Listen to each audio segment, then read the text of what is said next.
George Kilpatrick, Inspiration for the Nation, celebrating people we feel good about. We are pleased to be joined by Deputy Mayor Sharon Owens. And I invited Sharon on because I wanted to ask her about the recent spate of murders in the city by teens, of teens, and the importance of us having this conversation. The city held a press conference this week to basically say enough is enough. Like, this is not normal. This is not okay.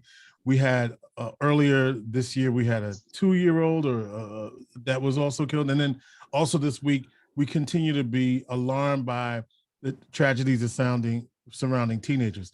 These are not necessarily new issues, we know, right? We've been down this road before.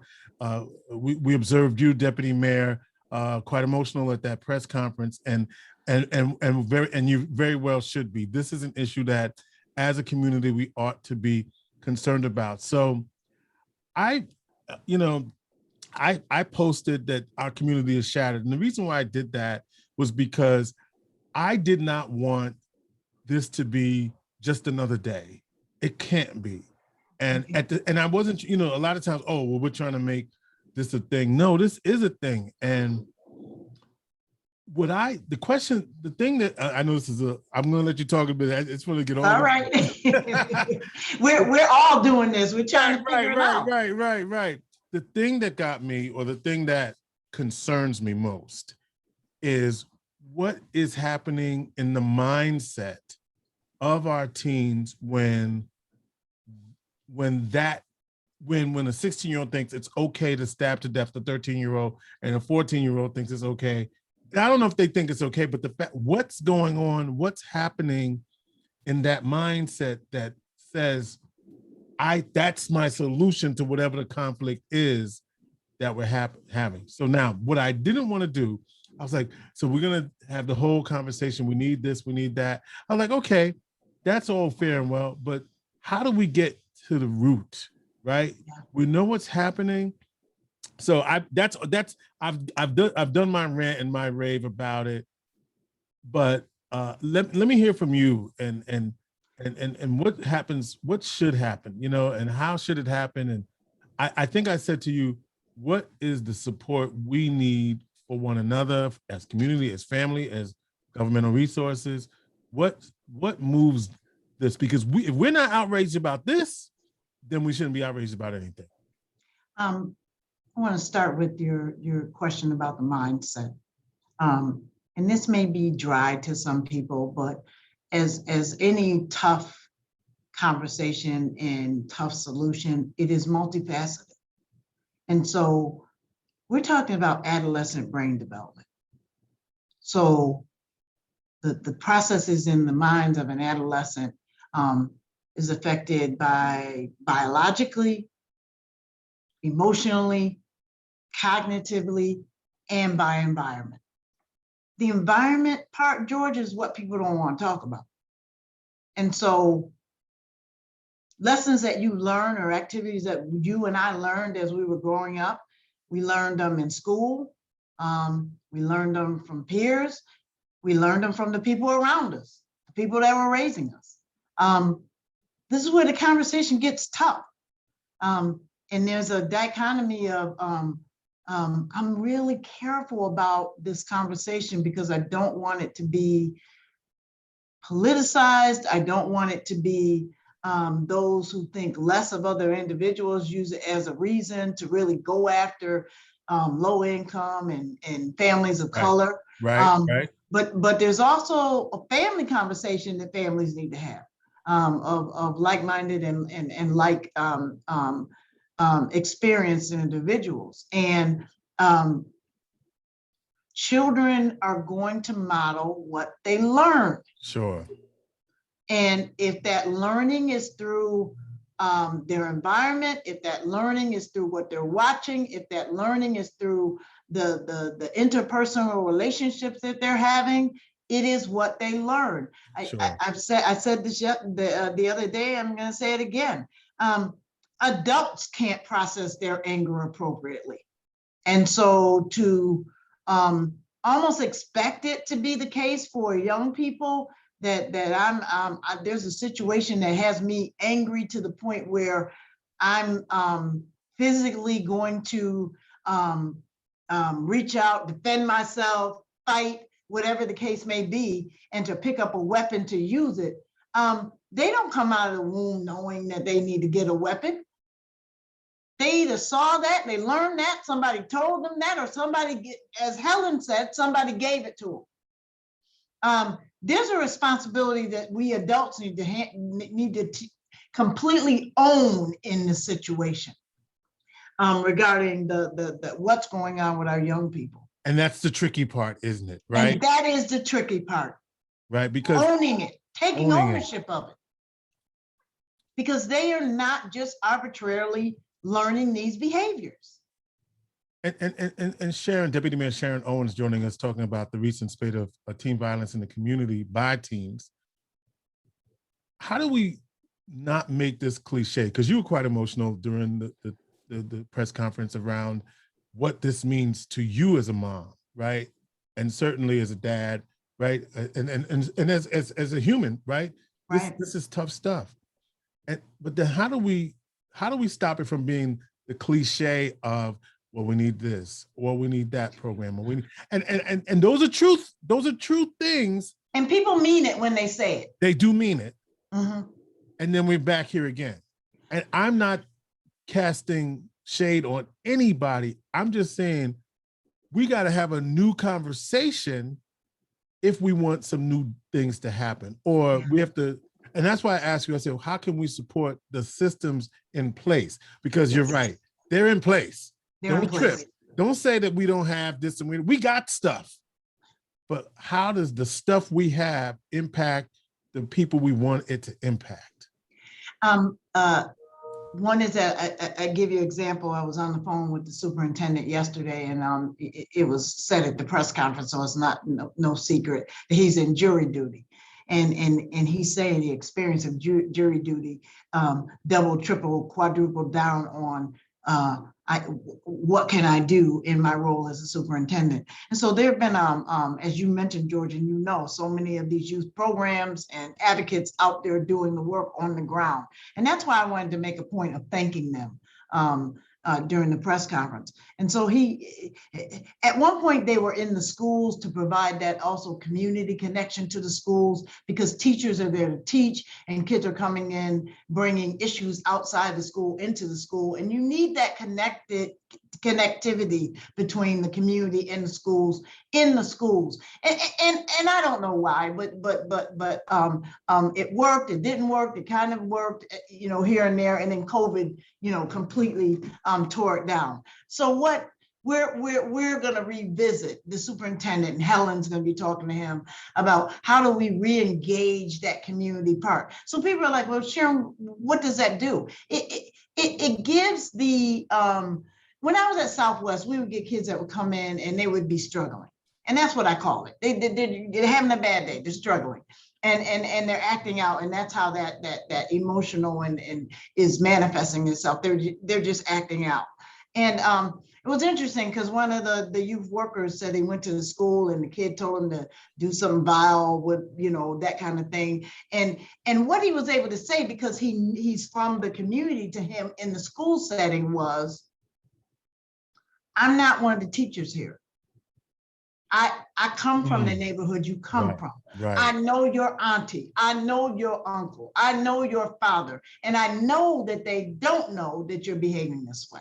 Right. So when the school day ends, and it's not because I got to do some special home visit, I'm just going back to the same neighborhood that we're from. And I'm going to have a conversation with your people. That is the difference. That's why that dynamic brings another element of that whole, and they, you use the word cliche, and you're right, the village. Right. But it's real. No, I'm okay with the village. I'm okay with that. I'm okay with that. Right. So, when you look at that, so if people are like, well, what is the role that government can play? Government is, I was just thinking about this yesterday, talking to our research department about, there are grant opportunities, for example, that only municipalities can apply for. So we need to continue to look for those, continue to search those out. And what government also can do is to be the convener through our resources, to be able to be the convener. We're getting a lot, we're getting input, we're getting people coming from different, I'm going to a couple meetings, but the hard part, George, is how do you create a system from all that goodwill? Some people were talking with Deputy Mayor Sharon Owens about the recent crime, and how do you not make it a police response?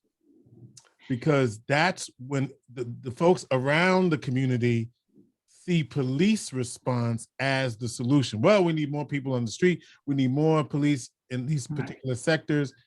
Do you see that as the way that this is going to be addressed? I know law enforcement has a role to play. Obviously, they've got to arrest people. They have to do their part. But is a increased police response what we're talking about here? I don't believe it is. I believe we need, let me preface this by saying our police force, the numbers are at the lowest they've been in a lot of years, and that is not sustainable. We have to increase that. That said, and this is no secret, so I'm not, jeopardizing any investigation. There was a call in this group of individuals previously the same day. Mm-hmm. There was a beef going on. And then police responded, break it up, come on, let's move away. And they did, disperse. But that wasn't enough because we have the tragedy we have now. So something, people are calling, this is resonating, George. Yes, and just like you and I, just like, oh my, let's just throw stuff, just to figure it out. One idea was, so in the interim, we had the police response. We got a problem here. Is there a team of people that can go and speak and mediate both sides who are from the neighborhood, who could? So that's an idea. I got that in a bucket. How can we build upon that? How can we work on that? Chief Buckner said, you can't arrest yourself out of this issue. And you definitely can't arrest yourself out of a juvenile issue with children. And so, no, the answer is for this particular issue, it is not policing. That said, your age perplexes us when you use a weapon, particularly a gun, but the consequence has to be severe. There has to be consequences, and hopefully in juvenile justice, there's a way to be able to, meet the needs that caused a 14-year-old to pick up a gun and kill somebody. So the thing that I was just thinking about, so let me just tell you what I'm engaged in right now. So in my work with Vera House in violence prevention, particularly around gender-based violence prevention, we've created this team, and we were also part of the city's response. I know it went over to the county. I want to get an update on the community violence prevention strategy as well. So we decided that we didn't know what we could do, but we felt like we needed to get together in a conversation to see, okay, from our perspective, what is it that we can do to support, to what in our role, in our area of influence, what can we do to again, my issue is, what is the system that we need to establish or dismantle and rebuild that will help us in this? And how from our, like, we're not saying we're experts at anything. In fact, we're not, like, for me, I don't have that relationship, but if we are convening, we may not know, but if we're saying we're ready and then this group is ready, the solutions are here. We can solve this, I believe. So if you were in that meeting, what would you task us with thinking about moving forward? Because we have, at the time of this conversation, we will have had the meeting, but through the miracle of radio broadcasting, you can give me some insights for the meeting that we're about to have. So I'm asking you, what would you ask us to think about in the conversation when we're coming from all different areas? Our goal is to, because we believe in violence prevention, and whether it's gender-based or whether it's community-based, we believe that we have a role to play. How might we, as gender-based violence prevention people, in coordination with other people who are on the street, have the conversation? What should we be thinking about? I think the specific skill that you all bring, because violence is and the dynamic violence is almost a living, breathing creature that feeds on other elements and grows, or you squash it by other means. I don't think we collectively, I mean, we see the manifestations of violence, but we don't understand its components. What creates it? What creates the perfect storm of circumstances, and how does the brain actually process it in order to, I mean, you started it off by asking the question, what is the mindset? What happens? And you all have, and in your field have the circle of violence and domestic violence and the predictability almost that you have created in your field around violence, but specifically domestic violence, and how potentially can that help us, help the schools, help us in the community centers, help us as we're engaging with this conversation about you all, even, you know, in your counseling and being able to train us. That paradigm of domestic violence is predictable now. Yes, it is. You created that mechanism because you have identified the signs and you've identified the circumstances. I don't know if I'm answering your question, but when I think about what you do that everyone else doesn't do, it is the context of really examining violence itself and how it is birthed in a relationship or a circumstance, an interaction. Yeah, and we're talking about intimate partner violence as well. So while it's domestic, we think of one way, but it's also any relationship violence that we're. And I asked that question because we just feel like if we're in a group of individuals and we have skills and expertise, and it can be helpful, and even if it's in one specific way, right, we have, because we obviously work with youth, we work with men, particularly, we work with people from all gender identities, right? And so I'm just, and not that we have to have the answer, but just that we're engaged in the conversation. And what I'm saying to you, and I'm asking people who are under the sound of this conversation is, what is the specific area or skill that we can use to change or create systems or enhance and support systems that get results? Because part of the challenge, I think, is some things aren't working clearly, or we're not reaching the kids that we need to reach, or and I'm so glad we're focused now much more on mental health. And I'm glad that your old spot, Syracuse Community Connection, Southwest Community Center, has that resource. Yeah. And maybe it is getting those folks out more and making families know that the free, confidential resources available so that you can process stuff. Because what you hinted at this earlier, people they don't know how to resolve conflict without it being deadly in some way, or that the only way to resolve conflict that they've gotten in mind, it has to be a violent outcome. And it's, you know, they're egged on by their peers, everything is shot on video, and it becomes sort of a sport. Our friend and brother, Tim Noble Jennings Bay, has been out there on the trenches for years around the area of trauma. He has repeatedly said, and that's another nugget I got in the basket, is that there is no trauma center in our community. There is no place where adults, children, families alike can process their trauma.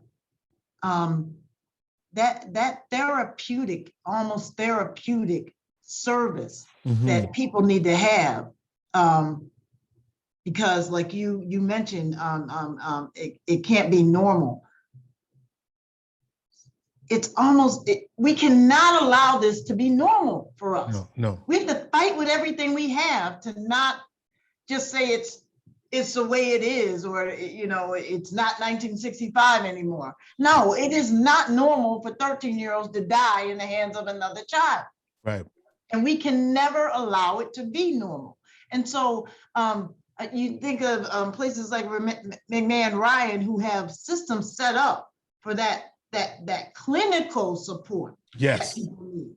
And that is the other thing, George, that we as a community, and I'm talking about Black people, we as a community need to understand that it is okay to need clinical, psychological, emotional counseling and help. It is absolutely, you are being the most responsible you'll ever be if you seek out that help. I have a therapist. I'm just letting y'all know that. Thank you. Okay. I got one. Yes. Just for the record, okay? Right. So and why? Because it's for me. It's for me. Right. It's for me.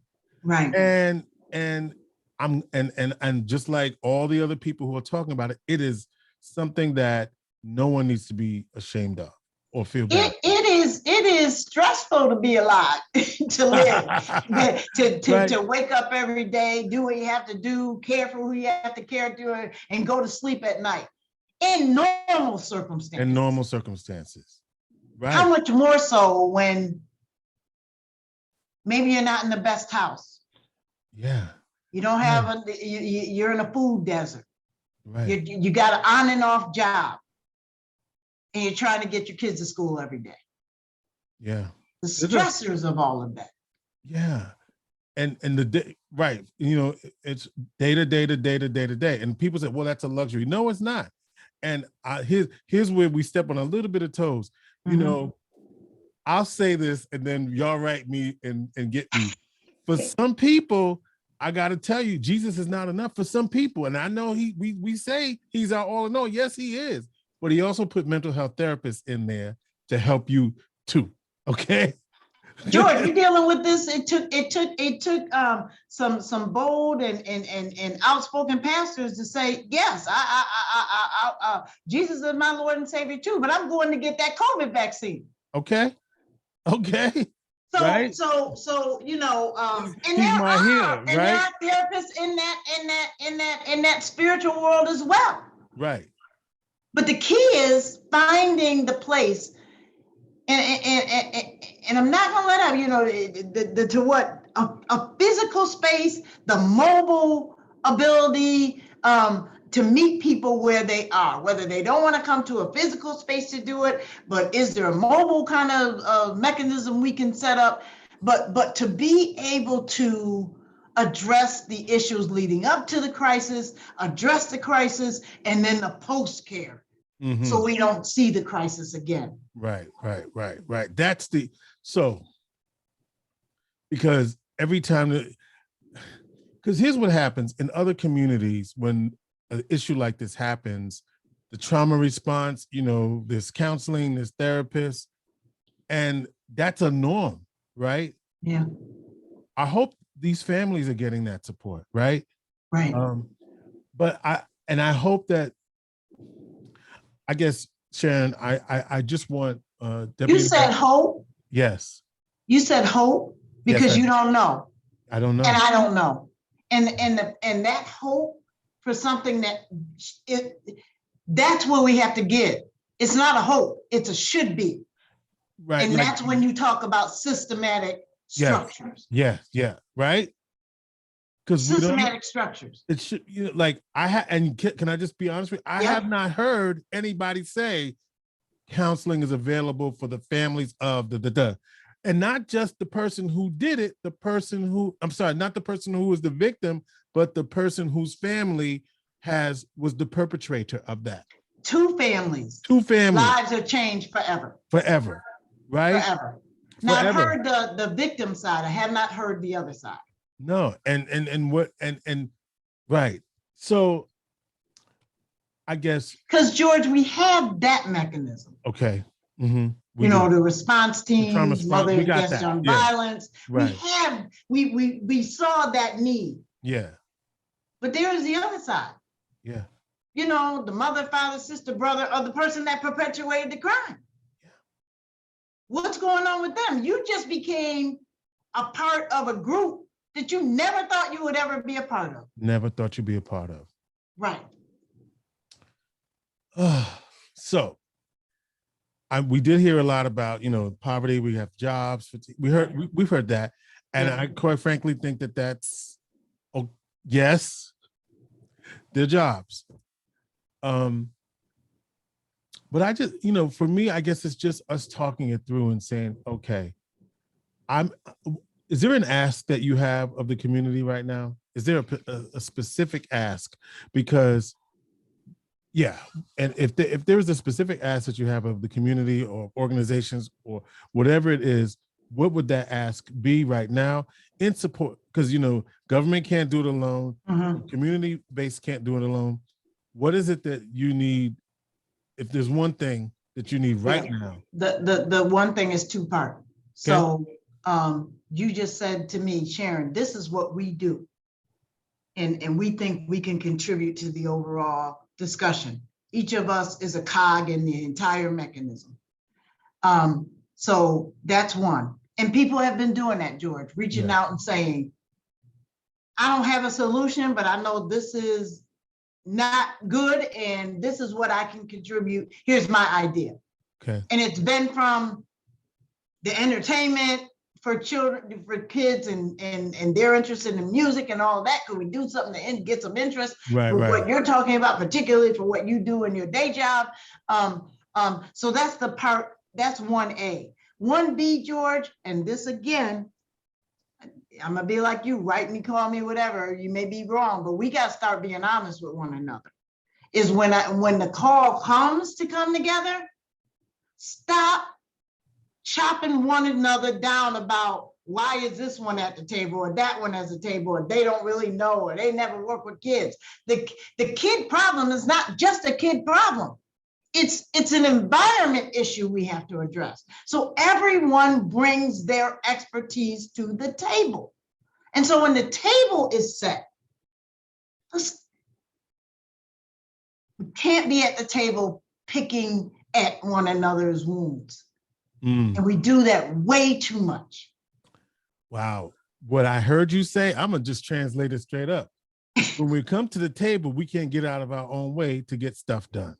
Ooh, that's what you just said. Adults need to model the behavior we're asking of children. Wow. So the healing starts with us. Yes. Absolutely.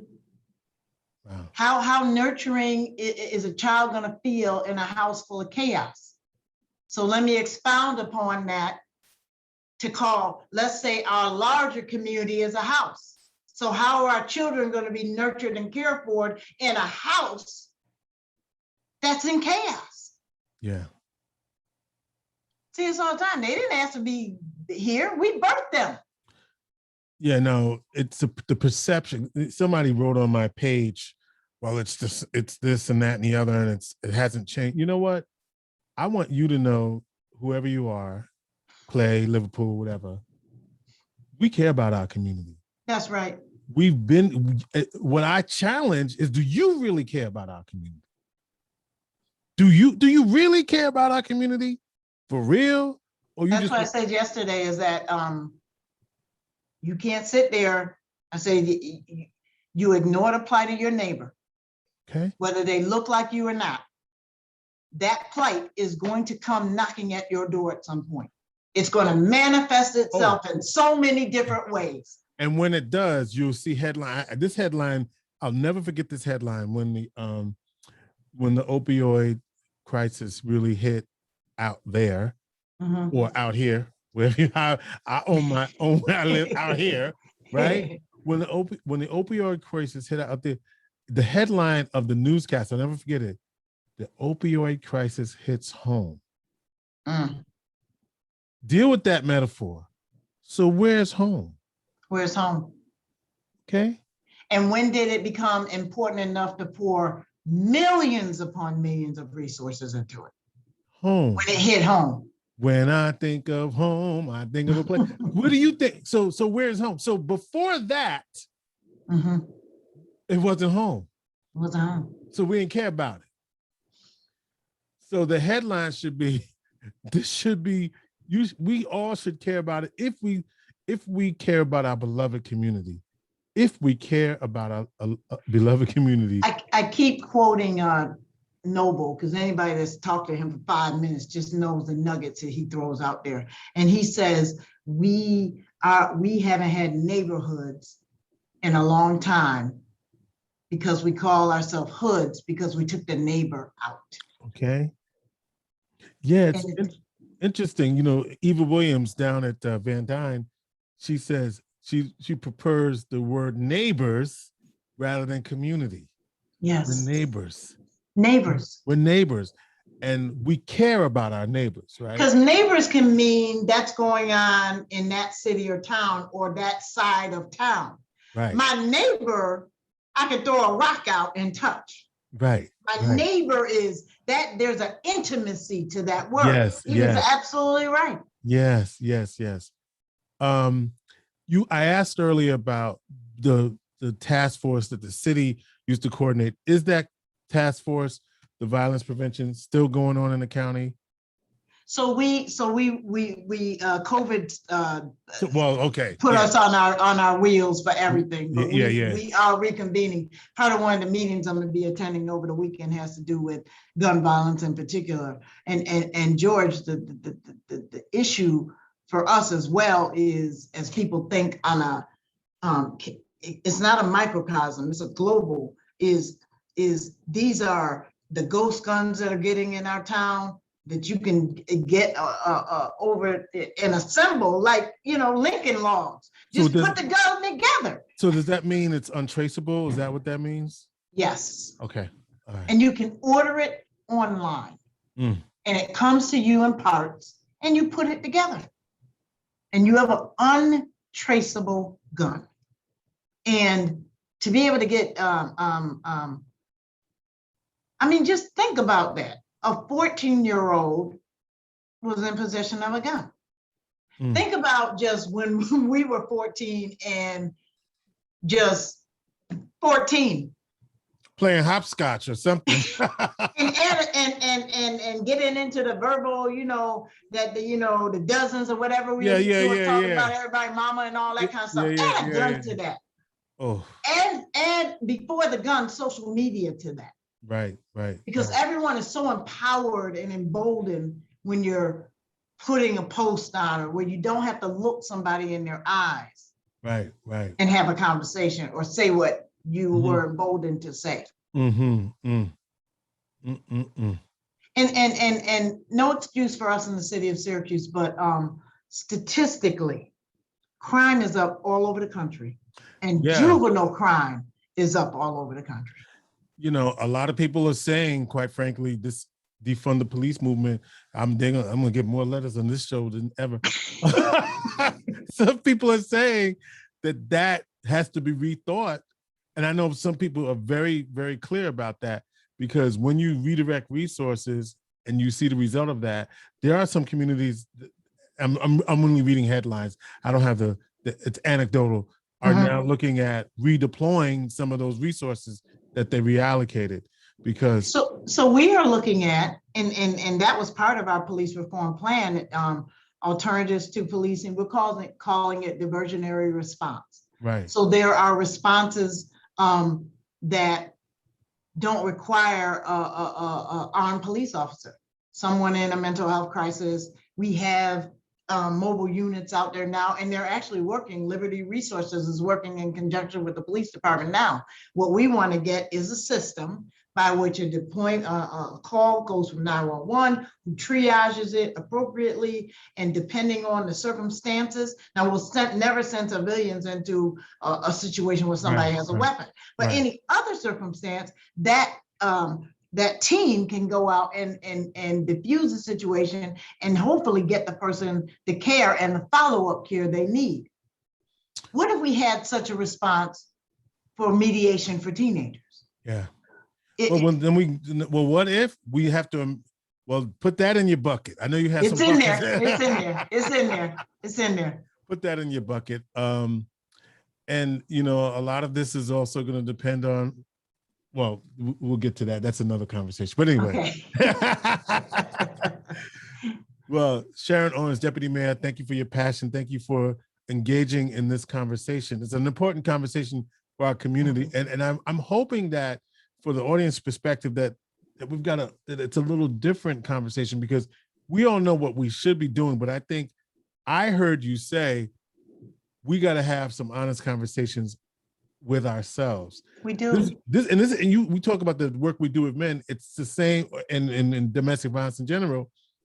We have to look at our own stuff and be accountable for our own actions.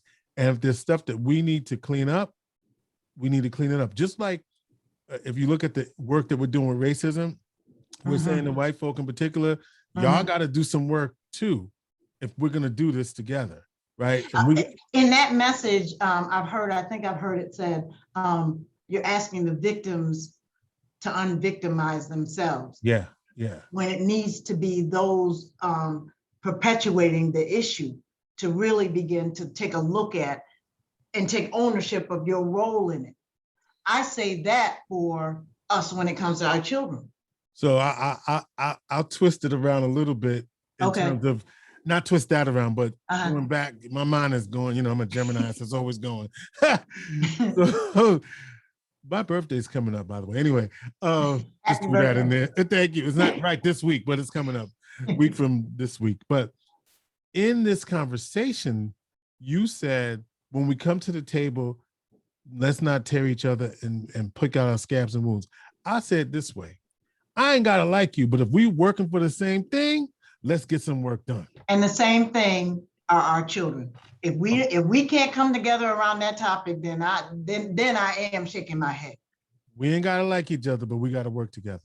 No, that's right. I mean, and that's real, right? We're here. It's all about our kids, and if we're not going to, it's all about our kids. It's all about our communities. And I'll say this in closing. And I'll let you have the last word. But if we all did a little something from where we sit, I always say that we all don't have, not everybody can do what Noble in that trauma. No, they do that. But what can you do? Right. They do that. Now, what can you do? That's how I want us to think about it. Maybe you have money.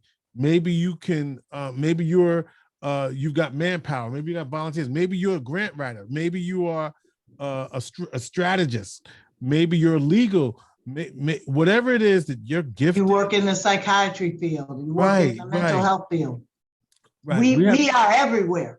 If we respect your talent and your skills and your ability, let's go to work for our community for real, and create the community we want. I'll let you have the last word. Again, George, you'll be getting a call when the table is set, and that's sooner than later. Syracuse, I witnessed us during COVID, something we had never experienced in our lifetimes, come together around that and care for one another. Our seniors, people were taking baskets to people all the time, and our families making sure they ate, and children that were struggling in remote learning, people were helping them and helping their parents who were trying to be teachers for the first time in their lives. I know what we're capable of. We just have to be about the mind to do it. And there is no greater cause to do it. It is our children, to help them reach their full potential. And that is beyond the normal kind of conversation about them going to school. We're talking about their lives. Yes, we are. We have a 13-year-old that we will never see again. We will never know her potential. We will never know the contribution that she was going to make into this community. Never. Never. And we don't even know what the fate of the 16-year-old is going to be, who actually allegedly. Who, by the way, George, could not even be in the detention center in her own county because it didn't have room. That's the weight of what we're talking about. And you don't go to the detention center for having an argument with your mother. there was something serious that happened, and there was not enough space in our local facility. This is a crisis. It's a It's crisis. a crisis. But you know what? We have a crisis response. We're gonna we have to do it. You know, No choice. we have to do. We have no choice. Deputy Mayor Sharon Owens of the City of Syracuse, thank you for taking some time. Appreciate you. Have a happy holiday. Thank you, you too, and a happy birthday. Thank you. Inspiration for the nation.